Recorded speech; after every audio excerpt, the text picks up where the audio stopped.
Mount આબુમાં પણ ઠંડીએ ઘણા વર્ષનો રેકોર્ડ તોડ્યો છે. -3 ડિગ્રીમાં આબુ થીજી ગયું. આબુ બની ગયું જમ્મુ કાશ્મીર.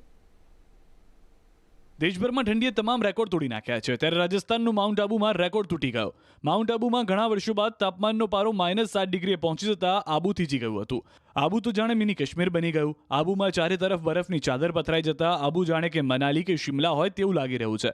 ઉત્તર ભારતમાં હિમવર્ષાને પગલે રાજસ્થાનમાં ઠંડીના પ્રકોપના કારણે આબુમાં તાપમાનનો પારો માઇનસમાં પહોંચી જતા લોકો ધ્રુજી ગયા.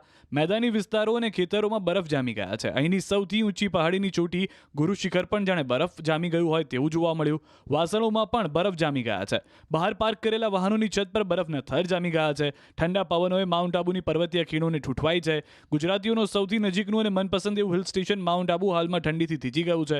માઉન્ટ આબુમાં ઠંડા તોફાની પવનના પગલે જાણીતી હોટલો, મકાન, કાર અને મેદાનમાં બરફની ચાદર છવાઈ ગઈ છે.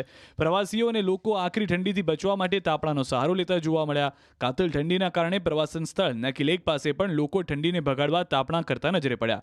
કડકડતી ઠંડીને કારણે માઉન્ટ આબુના રસ્તા સુમસામ જોવા મળ્યા. ટુરિસ્ટ પર આધારિત વેપાર ધંધા પણ પ્રભાવિત થયા હતા. સ્થાનિકો જણાવે છે કે મહિલાઓએ પાણીના માટલા આગથી નજીક રાખ્યા હતા જેથી તે થીજી ન જાય. રાત્રે નળના પાણી પણ થીજી ગયા હતા.